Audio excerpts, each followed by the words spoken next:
হাসিনা ভারতে পালিয়ে যাওয়ার পর আওয়ামী নেতাকর্মীরাও আত্মগোপনে আছেন। মাঝে মধ্যে বিভিন্ন নামে বিভিন্ন বেশে ফ্যাসিস্ট হাসিনার দোসররা ফিরে আসতে জোর চেষ্টা চালিয়ে যাচ্ছে।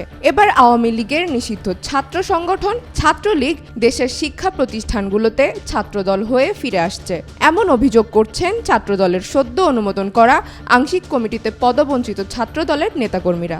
ঢাকা বিশ্ববিদ্যালয়, ঢাকা কলেজ সহ অন্যান্য শিক্ষা প্রতিষ্ঠানের সকল অনুমোদিত কমিটিতে অসংখ্য ছাত্রলীগ কর্মীদেরও অন্তর্ভুক্ত করা হয়েছে। তথ্য প্রমাণ আছে বলে দাবি জানান ঢাকা কলেজের সাবেক যুগ্ম সাধারণ সম্পাদক তারেক জামিল।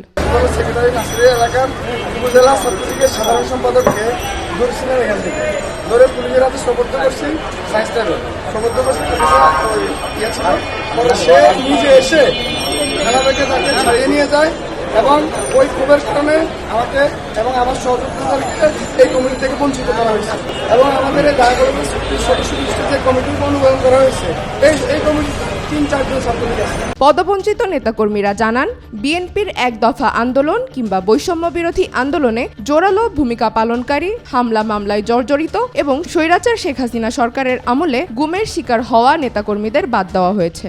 আবার গুরুত্বপূর্ণ মহানগর কমিটি গঠনের ক্ষেত্রে মহানগর বিএনপির নেতাদের কোনো পরামর্শও নেওয়া হয়নি। চিরাচরিত রেওয়াজ ভেঙে এভাবে কমিটি গঠন করায় ক্ষুব্ধ ও বিব্রত পদবঞ্চিত নেতাকর্মীরা। পকেট ভারী করে ছাত্রদলের সভাপতি রাকিবুল ইসলাম রাকিব ও সাধারণ সম্পাদক নাসির উদ্দিন নাসির নিজস্ব লোকদের নেতা বানানোর জন্য যাকে তাকে কমিটিতে অনুমোদন দিচ্ছেন। জগন্নাথ বিশ্ববিদ্যালয়ের ছাত্রদল নেতাকর্মীরা জানান আওয়ামী ফ্যাসিবাদের বিরুদ্ধে যারা রাজপথে থেকেছে তাদের বাদ দিয়ে নিজস্ব মাইম্যান সেট আপ করতে সিন্ডিকেট করে পকেট কমিটি গঠন করেছে। পুরো ভাগাভাগির কমিটি হয়েছে।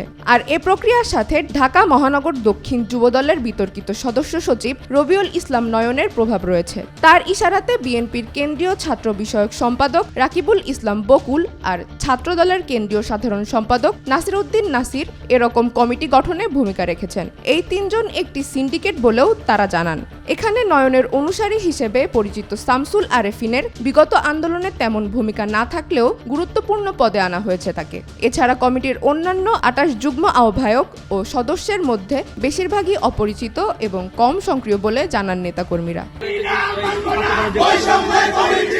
অভিযোগ রয়েছে চাঁদাবাজির সঙ্গে জড়িত ধর্ষণ মামলার আসামি, অছাত্র এবং বিতর্কিত নেতাদের কমিটিতে পদায়ন করা হচ্ছে বিপুল টাকার বিনিময়ে, যাদের বেশিরভাগই অপরিচিত। ছাত্রদলের সভাপতি রাকিবুল ইসলাম রাকিব ও সাধারণ সম্পাদক নাসির উদ্দিন নাসির সহ এর পিছনে কলকাঠি নাড়ছেন অন্যতম মাস্টারমাইন্ড রকিবুল ইসলাম বকুল। বিশাল অঙ্কের অর্থ বাণিজ্যের শেয়ারে সভাপতি ও সাধারণ সম্পাদককে সামনে রেখে ছাত্রলীগকে পুনর্বাসনের চেষ্টা করেছেন বকুল।